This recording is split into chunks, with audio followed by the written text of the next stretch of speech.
खर तर दीक्षाताईंचं काम जे आम्ही बघत होतो, राजकीय पटलावरून खाली बघताना आम्हाला नेहमी त्या कुठल्या पार्टीत आहेत यापेक्षा त्यांचा सामाजिक दृष्टिकोन आम्हाला नेहमी भावणारा होता। प्रत्येक समाज घटकाला बरोबर घेऊन त्याचा उद्धार केला पाहिजे या भावनेतनं नेहमी त्या काम करत होत्या। अहवाल त्यांचा आपण बघितला, त्यावर जर का दृष्टिक्षेप टाकला तर प्रत्येक समाज घटक, मग युवा शक्ती असेल, मातृशक्ती असेल, ज्येष्ठ नागरिक असतील, या प्रत्येकासाठी त्यांनी उत्तम कार्य केलेलं आहे।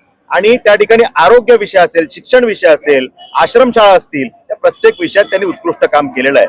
मग जर का अशा काम करणाऱ्या व्यक्तीची गरज ही समाजाला असते, पण मग या विचारधारेशी पूरक पक्ष कुठला, तर साहजिक आहे भारतीय जनता पार्टी। कारण राष्ट्रप्रेमाची भावना घेऊन काम करणारी भारतीय जनता पार्टी आहे, त्यामुळे त्यांची विचारधारा ही भारतीय जनता पार्टीशी कायमच मिळती जुळती राहिलेली आहे। त्यामुळे right person in wrong party अशा पद्धतीनं हा प्रवास होता। त्यांनी आता सुधारणा केलेली आहे आणि ते भारतीय जनता पार्टीच्या प्रवाहात आणि प्रवासात आलेले आहेत। मला खात्री आहे की महिलांच्या कल्याणासाठी आणि प्रत्येक समाज घटकाच्या कल्याणासाठी ते ताकदीनं काम करतील। अनेक योजना मातृशक्तीसाठी आहेत, म्हणजे मग एमएसएमईच्या माध्यमातून मातृशक्तीला बळ देण्यासाठी अनेक योजना, त्यासाठी लोन, त्यासाठी त्याच्यावर असणारी सबसिडी, आमच्या बचत गटांनी त्या ठिकाणी ताकदवर व्हायला पाहिजे यासाठीची त्याला सबसिडी, अशा अनेक योजना आहेत।